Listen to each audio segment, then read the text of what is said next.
Embarrassment is not a flaw. It is not weakness. It is not something broken inside you that needs fixing. It is actually one of the most sophisticated things evolution ever built into a human being. And here's how you know that is true. Every single person on Earth feels it. Rich, poor, confident, shy, every culture, every continent, every era of human history. An emotion that universal does not show up by accident. So why does it exist at all? To answer that, you have to zoom way out, back to what human life actually looked like for almost all of history. Because for 300,000 years, no human being survived alone. The smallest group a human could realistically live in was about 25 to 30 people. That group was literally everything. Your food, your shelter, your protection. And if that group decided you were too much of a problem to keep around, you were not just socially awkward. You were dead. Predators, starvation, exposure. Being cast out was a death sentence. Your brain understood this at a very deep level. So it built a system to make absolutely sure it never happened. That system is what you feel when your face goes red. Back in the 1990s, a psychologist named Michael Lewis started studying what he called self-conscious emotions. Things like pride, guilt, shame, and embarrassment. And he noticed something interesting. These emotions are completely different from basic ones like fear or hunger. Fear is about your body surviving. Embarrassment is about something weirder. It is about how you exist inside other people's heads. It is your brain constantly running a background check on your own social behavior. And when something goes wrong, it fires an alarm. Here is the thing though, that alarm is not punishing you. It is protecting you. That sudden full body awareness, that desperate urge to disappear into the floor, that is your social survival system doing exactly what it was designed to do. It found a threat, not a lion, not a storm, a reputational threat. And in the world your brain evolved in, those two things were basically the same level of dangerous. But okay, why the blush specifically? Charles Darwin could not figure this out. In 1872, he wrote that blushing was the most peculiar and most human of all expressions. What bothered him was this: blind people blush. People blush alone in dark rooms with no one watching. People blush over memories from 10 years ago at 2 a.m. The blush is not a performance. You cannot turn it off. You cannot talk yourself out of it. It just happens. Darwin spent years on this and never fully cracked it. Then researchers started looking at what the blush actually does to the people who see it. In 2011, a psychologist named Corinne Dake ran a study where she showed people videos of someone making a social mistake, spilling a drink, saying something wrong, walking into the wrong room. Some of the people in the videos blushed visibly afterward. Some did not. Then she asked the viewers how they felt about each person. And here's what happened. The people who blushed were consistently rated as more trustworthy and more likable than the ones who did not.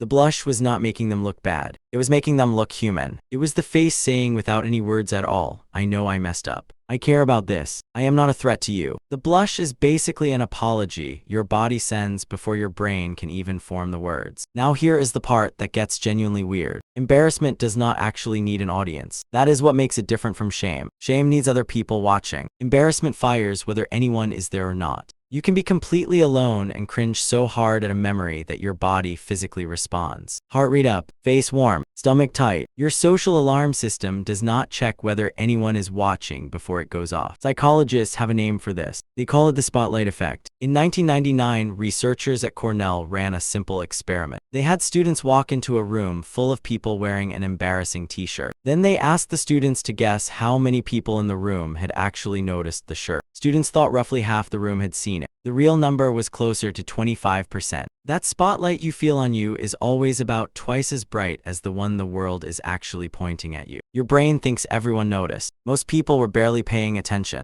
But here is why that makes complete sense. In a group of 30 people who lived together every single day, everyone actually was paying attention. Every mistake you made, every social misstep, every moment of weirdness was seen by the same people who controlled your access to food and safety. Your brain was calibrated for that world. It never got updated when cities appeared. It never got the memo that most people around you now are strangers who will forget you exist in about 45 seconds. And here is something most people never think about. People who genuinely cannot feel embarrassment are not free. They are a problem. Studies on people with certain kinds of brain damage, specifically to the parts that handle social self-monitoring, show the same pattern over and over. They stop being able to feel embarrassed. And with it, they lose the ability to regulate their own behavior around other people. They interrupt constantly. They overshare. They miss social cues. They cannot read a room because the internal alarm that tells them something has shifted simply does not fire anymore. Embarrassment is not a glitch in how humans work together. It is the thing that makes working together possible at all. Without it, there is no cooperation. Without cooperation, there is no group. Without a group, there is no you. So think about that 2 a.m. feeling. You know the one. A memory arrives completely uninvited. Something small. Something that probably nobody else even remembers. And yet your body responds like it just happened. That is not your brain torturing you for no reason. That is your social survival system running a training simulation. Reviewing the footage. Filing the data. Making sure that whatever went wrong does not go wrong again in front of the 30 people it still believes are watching. The world got a lot bigger. Your brain did not get the updates. And so the next time your face goes warm at the wrong moment,